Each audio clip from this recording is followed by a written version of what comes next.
Sous la pression de Trump, une prestigieuse université américaine bannit les athlètes transgenres de ses équipes féminines, un tournant explosif dans le sport universitaire. Comment en est-on arrivé là? On vous explique. En attendant, abonne-toi pour plus de contenu sur la vie étudiante. Aux États-Unis, le débat sur le sport féminin et les athlètes transgenres est plus brûlant que jamais. Tout a basculé en 2022. Lia Thomas, nageuse transgenre de Pennsylvanie, devient la première à décrocher un titre universitaire national chez les femmes. Pour ses détracteurs, c'est un scandale. Ils estiment qu'après avoir concouru chez les hommes, elle bénéficie d'un avantage physiologique. La polémique explose et l'administration Trump s'en empare. L'objectif, interdire aux athlètes transgenres de participer aux compétitions féminines. De retour à la Maison-Blanche en janvier, Donald Trump met sa menace à exécution. Il promet de couper les subventions fédérales aux universités qui autorisent les sportifs transgenres. Sous cette pression, le ministère américain de l'Éducation ouvre une enquête contre l'université de Pennsylvanie. Et le mardi 1er juillet, la décision est tombée. L'université adoptera désormais la définition biologique des mots homme et femme.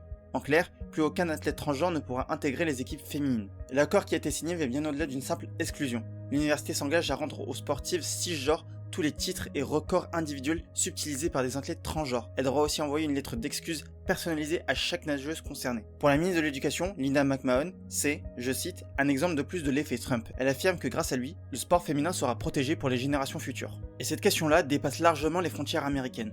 En effet, la natation, l'athlétisme ou encore le cyclisme exigent désormais une transition avant la puberté pour concourir chez les femmes. Il s'agit là d'une quasi-exclusion car la plupart des pays interdisent un changement du genre aussi précoce. Pour certains, c'est une défense de l'équité sportive, pour d'autres une discrimination flagrante. Alors peut-on encore concilier inclusion et équité sans sacrifier le sport féminin? Et vous, qu'en pensez-vous? Dites-le nous en commentaire et abonnez-vous pour plus d'actu étudiante.